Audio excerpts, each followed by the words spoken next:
the budget it needs for water system repairs, distributing water through a mountain community is difficult. Water has to go over ridge lines and then back down the other side, traverse different pressure zones.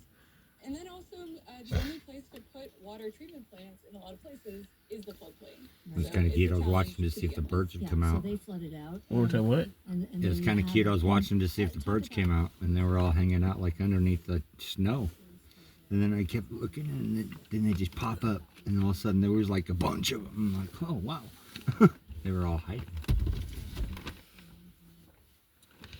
They come up to the top branches or pop out down below. It's like, oh cool.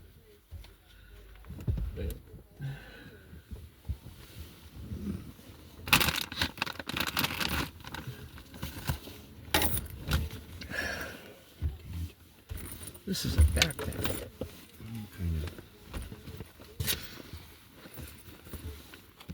This is like taking it on the south side of town. What if I could flip those around? Uh-huh. I can move it.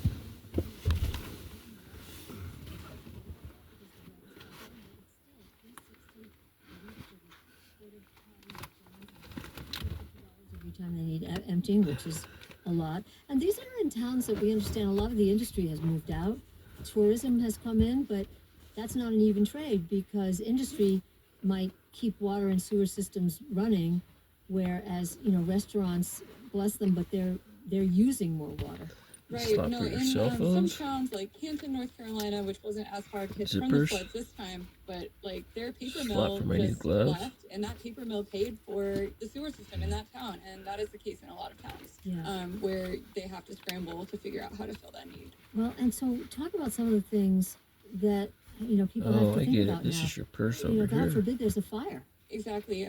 Firefighter Chris Westbeer in Spruce Pine told me that he wasn't sure there was enough water pressure in the system last month to fight a big fire if he needed to. He told me about one instance right after the flood where his crew had to respond to a fire at a flooded house. They actually had to pump water from the river. So this is a real public safety issue. Yeah. So what is some of the other thinking? You write about how some smaller towns might join together to hire utilities people they never thought they were going to need. Like, so what's some of the thinking going forward? Sure thing. So some of the utilities in Western North Carolina have already been planning for growth because the area is growing in population. And so they've been doing like water and sewer connections between towns where one town can buy water service from another town in an emergency situation like this one, and a couple of towns benefited from this right after the flood. So this is a possibility that more towns can explore. It's easier if the towns are closer together, obviously, but you know, it's sort of a situation where collaboration and teamwork might make more sense. Yeah. Well, it made the stuff lighter in here. Money, you remind us, allocated so I figure out the rest of it for this area. I think this was even before Helene. It was the infrastructure law that set aside $603 million to help North Carolina, as you write, replace old pipes and other, you know, things are old and other hardware. But as we know, President-elect Donald Trump has vowed to undo the Biden administration's climate work. This was in that category. So what's the sense of whether those monies will come?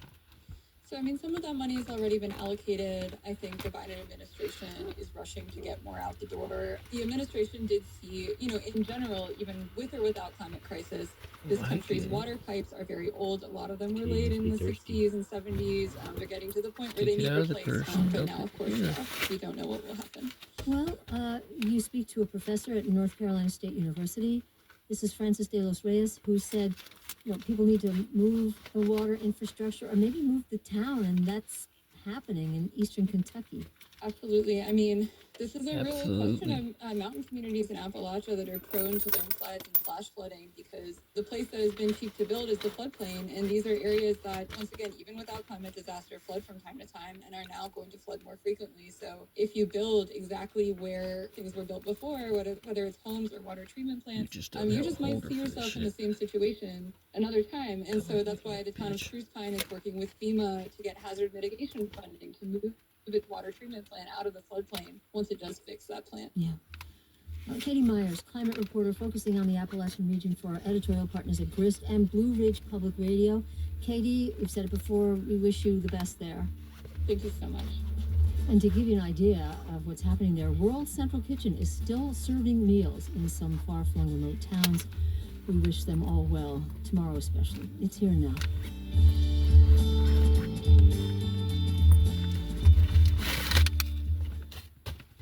CPR is grateful to every donor, including network partners Dr. Jasmine Martin, Edward Cronin, and Olisa Boren, who help make the music and news available to all. Read about ways to give on the support page at cpr.org.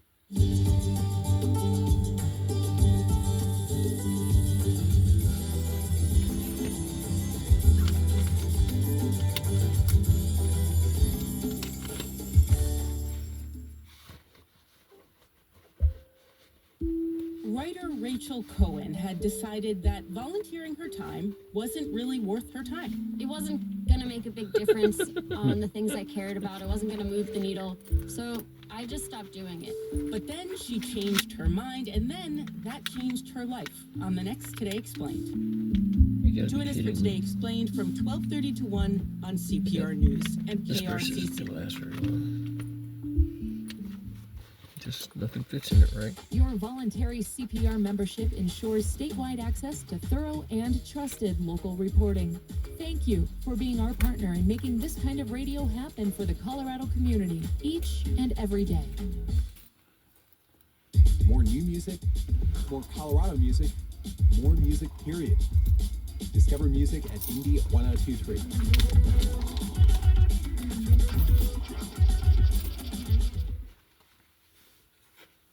Funding for Here and Now comes from the listeners of WBUR Boston and your NPR station, and Storyworth. Each week, Storyworth emails a loved one a question about their life. After a year, they'll publish family memories into a bound book to keep forever. Learn more at I can't storyworth.com. retire this. It's Here and It's Now. not enough room. A new documentary called The Strike tells the story of the largest hunger strike in U.S. history. The core issue was solitary confinement.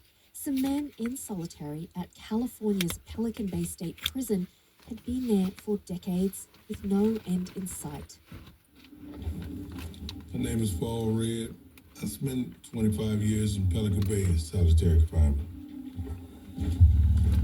My name is Michael Spadra, and I spent close to 20 years in solitary confinement. What are you doing, kitty? My name is Jorge Ernesto Lira. I prefer to be called Farouk. I go by the name of .DC, and the word .DC means inquisitive. Really? Those are some of the incarcerated men who You did some organised the thinking on strike that in the one. summer of 2013, supported by Solitary for activists months. outside Huh? the prison. It was in Following their solitary for strike months. and a lawsuit filed by prisoners, California overhauled the solitary system. Prisoners can no longer be held in solitary indefinitely. The film's director, Joe Bill Now this Munoz, one can find a and Lucas trash can. Corky join us now to talk about their documentary. Welcome to both of you. Thank you, Deepa, so much for having us. So some of the hunger strikers were incarcerated for decades in the Security Housing Unit, which is known as the SHU, at Pelican Bay State Prison. Why were they in solitary? Lucas, you go first. Yeah, it's really unfathomable. People were being held in concrete, windowless cells for decades on indeterminate solitary confinement sentences. And keep in mind also, this is in Pelican Bay, in the farthest corner, northern corner of the state on the Oregon border, nestled in the Redwood Forest. Very, very remote, holding mostly people from Southern California, Los Angeles. And it became this extra legal system where there was essentially no way out. You could be put in solitary for breaking a prison rule and given a set term, a number of months or up to 5 years. But there was an entirely parallel system where if you were given a label, you could be held there indefinitely. If you were deemed by the prison system to be associated with the prison gang, not for anything you did, but just for an association, which could be a tattoo, a drawing, saying hi to the wrong person. Once you got caught up with that association and were given that label, that sent you to an indefinite term in the security housing unit. Yeah, and I want to get more into that, but let's first expand a little bit on what the SHU was like. Not only did the inmates not have regular access to any type of human contact, Here's the way one person describes it. Being subjected to long-term sensory deprivation. I've been removed from nature and life. You quote a prison official who said they wanted Pelican Bay Prison, when it was built, to be humane but undesirable. So, Joe Bill, tell us about the shoe. Maybe add to the description of a concrete box and tell us what that level of sensory deprivation did to the people in there. Yeah, they're confined inside this concrete box for 23 hours of the day. They're let out of their cell into basically a slightly larger space. It's called the yard, but unlike the yard at other prisons, at Pelican Bay, the yard is a concrete box that's only slightly larger than the cell and is sort of just kind of within a short walking distance of their cell, in fact, in which they don't have any interaction with other incarcerated people in that space either. It's monitored by a camera, it's surrounded by barbed wire, and they're only let out into the You mean to tell me that I moved that garlic salt thing? And coming back to what you just said previously, Lucas, the reason why people are in this space that Joe Bill just described, and sometimes indefinitely, could be just somebody's suspected gang affiliation or suspected affiliation based on race. Flesh that out for us. How did people end up there? Did someone just look at them and say, you know, you must be part of this gang, you're going to the shoe? Because, you know, prison officials were saying these are gang leaders. They're responsible for violence in and out of prison. You know, it wasn't based on anything you did. It was based on who you were associated with. And at one point, you just needed one piece of association. Eventually, that was litigated and you needed three. But various elements could be used by the so-called gang investigators at Pelican Bay, such as a tattoo, a holiday greeting card, saying hello to somebody. And it was very race-based. So if you were a black prisoner and you said hello to another black prisoner, that could be a gang communication. If you were a Latino prisoner saying hello to another Latino prisoner, that could be a gang communication. Was there a way to appeal that? So you get thrown in the shoe. Could prisoners, you know, mount a defense and say, you got this all wrong? You could appeal it, but you were essentially appealing it to the same system that was inflicting it upon you. And in the film, we get into the legislative oversight, and much of this was happening out of sight from the legislators. And what the hunger strike did was it called civil society back and say, can you recognize what is happening to us, including legislators? And so as legislators became aware of what was happening, they started realizing that there were no checks and balances and that this was a system happening entirely within CDCR itself. Okay, so those conditions were so grueling that people incarcerated at Pelican Bay called an initial hunger strike in 2011. Now, this was before the one that included tens of thousands of people in 2013. And back then, the California Department of Corrections and Rehabilitation, known as CDCR, sent a prison official to Pelican Bay to negotiate with the incarcerated leaders of the strike. You obtained never-before-seen footage of those moments. Joe Bill, what does that scene show us?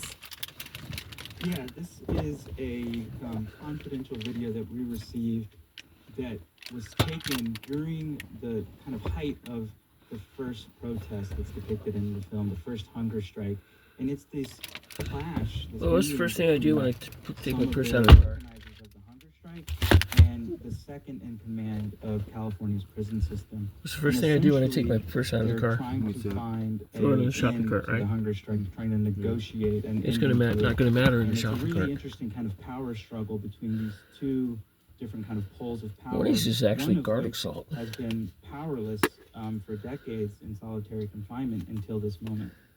And I think that really gets to the heart of something that I learned from the film is just, you know, here are people who have committed crimes, have been thrown into jail, and it's not like they're not, you know, one man talks about, you know, how he thinks about the man he stabbed every day. Like, Lucas, how did you design a film that allowed viewers to hold, you know, these multiple truths that people who committed crimes can also have awful things done to them, be very powerless, yet use the little they have to make change. I think it's first important to be clear that the reasons people were put in solitary confinement had nothing to do with their commitment crime that sent them to prison.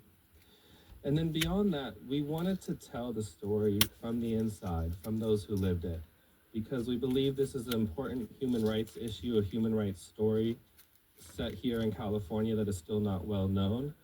And yeah, we wanted to tell folks backstories and the political and social complexity of the story, but fundamentally it is a deeply human story. And fundamentally is what? You see the support that they have on the outside. It's kind of a global solidarity movement. They take inspiration from an imprisoned Irish Republican Army leader who died during a hunger strike in 1981. The film notes Palestinians went on hunger strikes in Israeli jails. There's solidarity there. I wonder if you can tell me, Joe Bill, why was it important to highlight these connections? Well, I think that as one family member told us, when one person from the community is sent to prison, an entire family is sent there with them.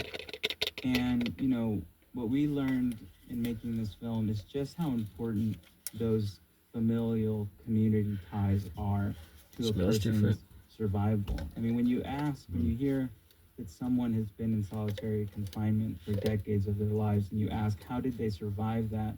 It's oftentimes because of the women, frankly, majority women, who took a lot of time out of their lives to go visit this prison that was in the most remote part of the state and have some sort of connection with their loved one. And it was that bond that really transformed the political system. So as part of the overhaul CDCR had to make following a major class action suit and these hunger strikes, the number of people in solitary dramatically decreased. And some of the men who went on hunger strikes were released. They're leading their lives. Lucas, what did doing this hunger strike and winning changes mean for their lives? It meant everything. As DC says in the film, if it weren't for the hunger strikes, I would still be in Pelican Bay in solitary confinement. So, you know, these guys are rebuilding their lives after decades of isolation. And I think it's also important to mention that many of the hunger strikers are still incarcerated and still working on their various individual cases. Joe Bill Munoz and Lucas, the directors of the film The Strike, thank you both so much. Thank you. And we don't want to spoil it, but this documentary has a beautiful ending. Watch all the way until the end. The Strike has been screening around the country, and PBS will release the documentary next February. This is Here and Now.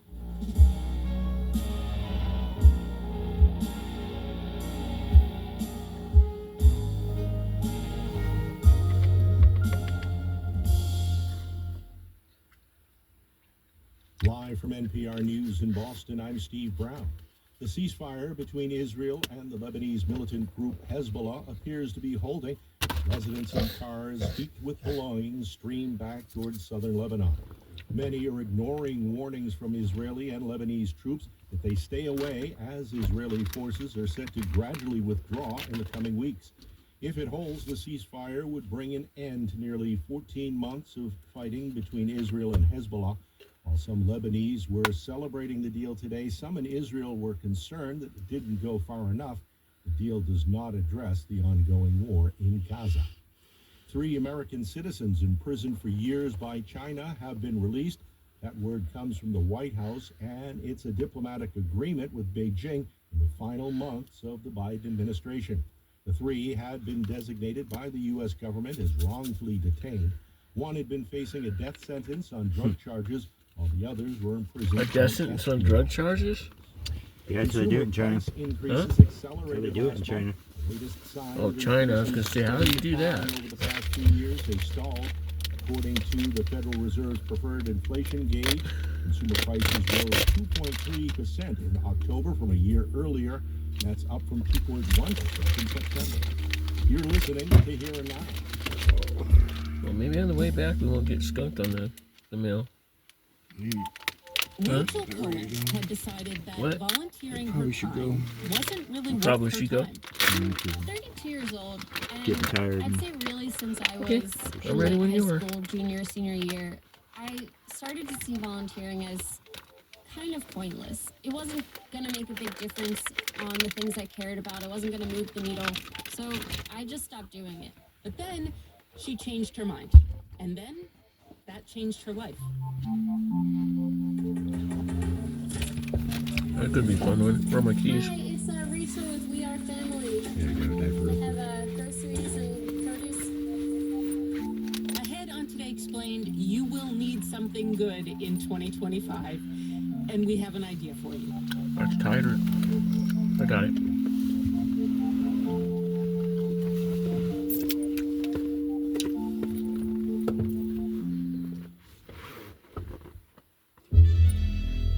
Today Explained. I'm Noelle King with Vox's Rachel Cohen. Rachel covers some of the most fraught topics in America: abortion, childcare, housing. Then earlier this year, she wrote a more personal essay that got a very big response. It was about how she changed her mind about volunteering. Rachel had grown to think it was kind of a useless thing to do. And then she came around in a big way. Well, when I was growing up, I did volunteer. You know, I have these clear memories of bagging food at food pantries, of cleaning up parks. I actually asked my mom about this recently. Okay, Mom, fact check me. What do you remember of me volunteering growing up? Well, Rach, I don't remember your volunteering to do too much around the house, but outside the house, you did a lot. You tutored, you visited seniors in assisted living facilities, you did park cleanup. Okay, sort of a savage burn by your mother, but you were like a little volunteer. Yeah. And then I went to college in 2010, and that was this time when all these critiques of individual action were just becoming really prominent, both on campus and in society. I It was the era realized how to do that. It's just going to be a learning experience. systemic change. Bernie Sanders. We're going to create an economy that works for all of us, not just the 1%.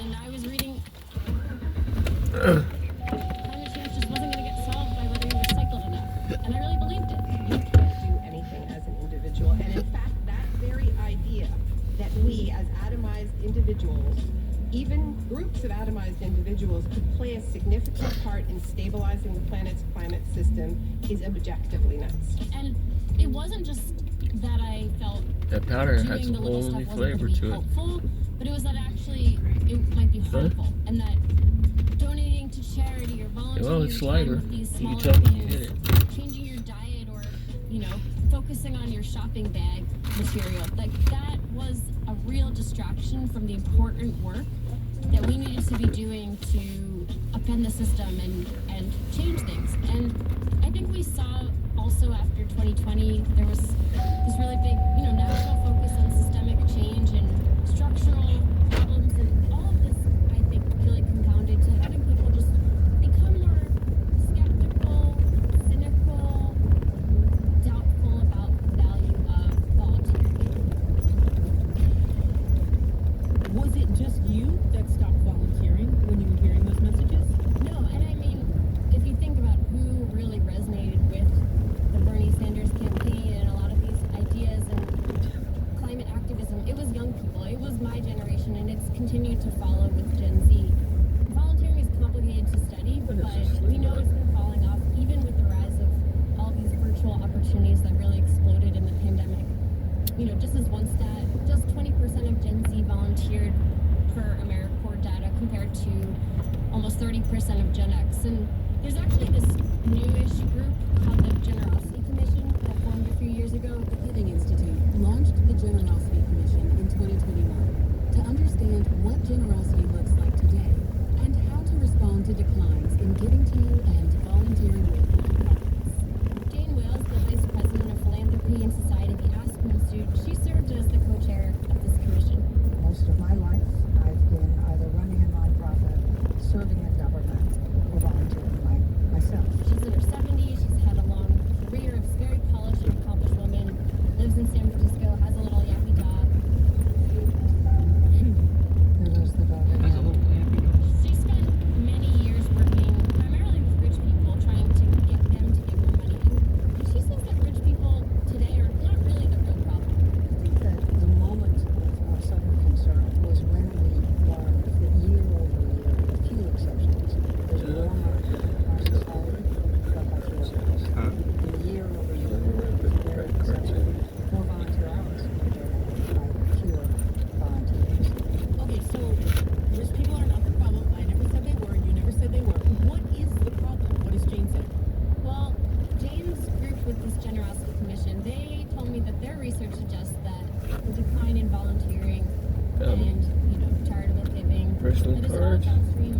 second. Other themes that we have sort of heard about, rising social isolation, church attendance is down, less trust in institutions, we're all bowling alone. One of the things that's worried us is the focus groups with everyday givers, everyday volunteers. And some of them said, if the clubs are too loud, or I'm not getting it, so I can't possibly make a difference.